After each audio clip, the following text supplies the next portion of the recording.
투키 In the church. 여러분 반갑습니다. 우리 유튜브로 함께 우리 컨텐츠로 함께 해주신 여러분 잘 지내고 계시죠? 이 시간 우리 투키 in the church 시간이에요. 오늘 특별히 게스트 모셨는데 게스트 어디 계시죠? 반갑습니다. 네, 안녕하세요 목사님. 네. 우리 또 목사님에게 네. 요새 특히 세상에서 그리스도인으로 산다는 게 쉽지가 않은데 어떤 가치관으로 그리스도인들은 살아야 되는지. 이거 진짜 어려워요. 네. 이 가치관이라는 게 삶의 어떤 살아가는 기준점이 되잖아요. 어떤 근본적인 태도나 관점을 이야기하는데, 그러니까 쉽게 말하면 내가 삶을 살 때 어느 게 옳은지, 무엇이 바람직한지, 어느 게 옳고 그런지를 이제 생각하는 그 기준이 된다는 거죠. 근데 이게 이제 어떻게 살아내야 되는가라는 질문이 있는데, 글쎄요. 제가 이제 어떤 가치관을 살아야 됩니까? 이렇게 얘기하면 그렇게 살 건 아니잖아요, 다들. 그러니까 제가 이제 어떤 가치관을 해야 됩니까? 라고 하는 거는 사실 맞지 않는 것 같고, 저의 가치관은 가치관은 그리스도인으로서 반드시 있어야 됩니다. 네. 있어야 되고.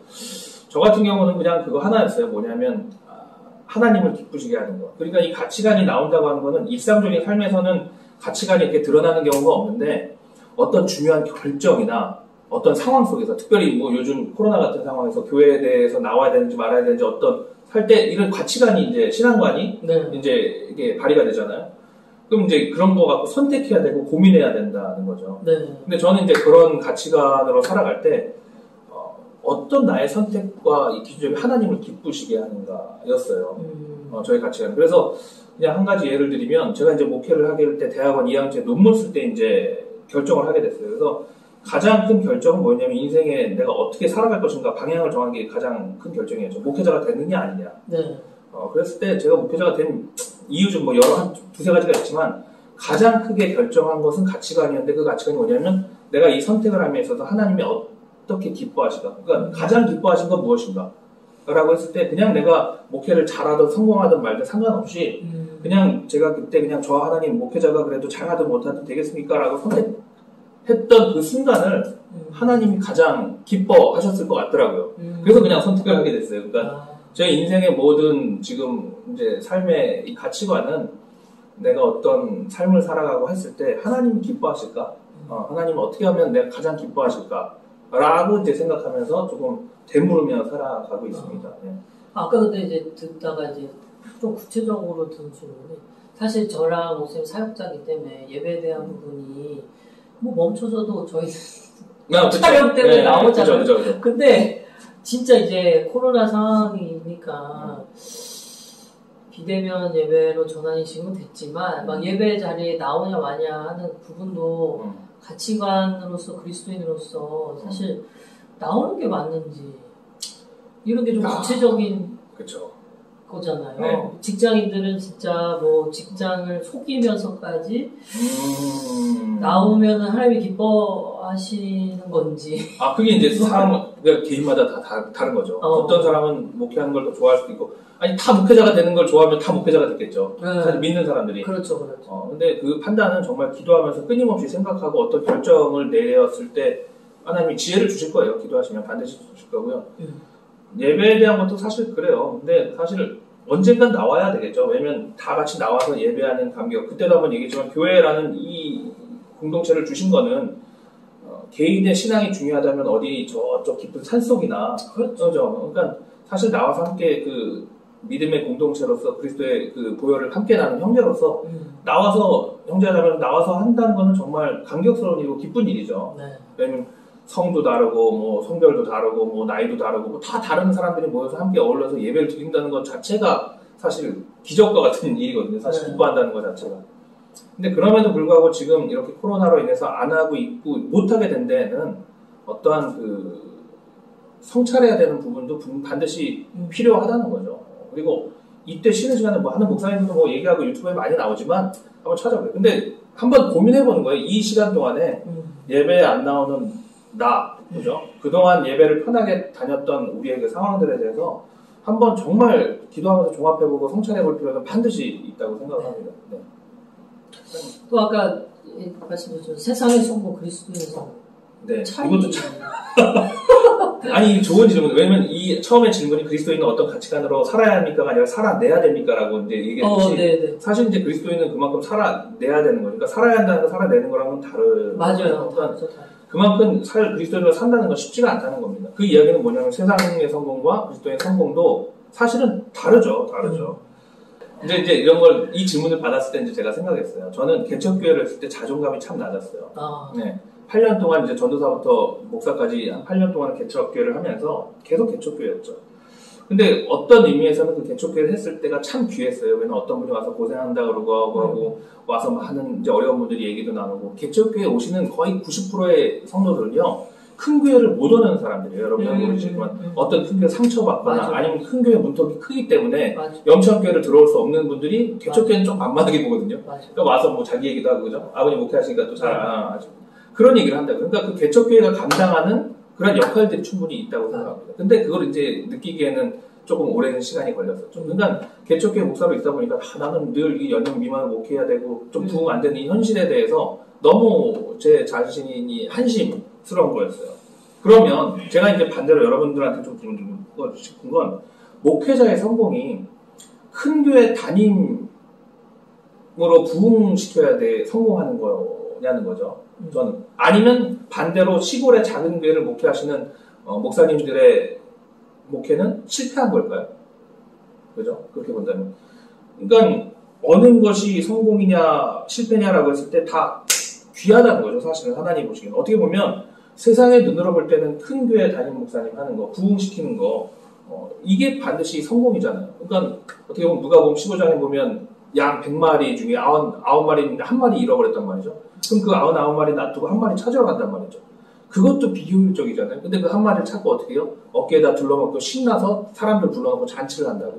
잔치하면 그 한 마리 양값보다 더 비싸게 나오게. 그러니까 이건 비상식적이고 비효율적이란 말이죠. 그러니까 세상의 기준에서는 맞지 않는 게 교회의 기준이라는 거죠.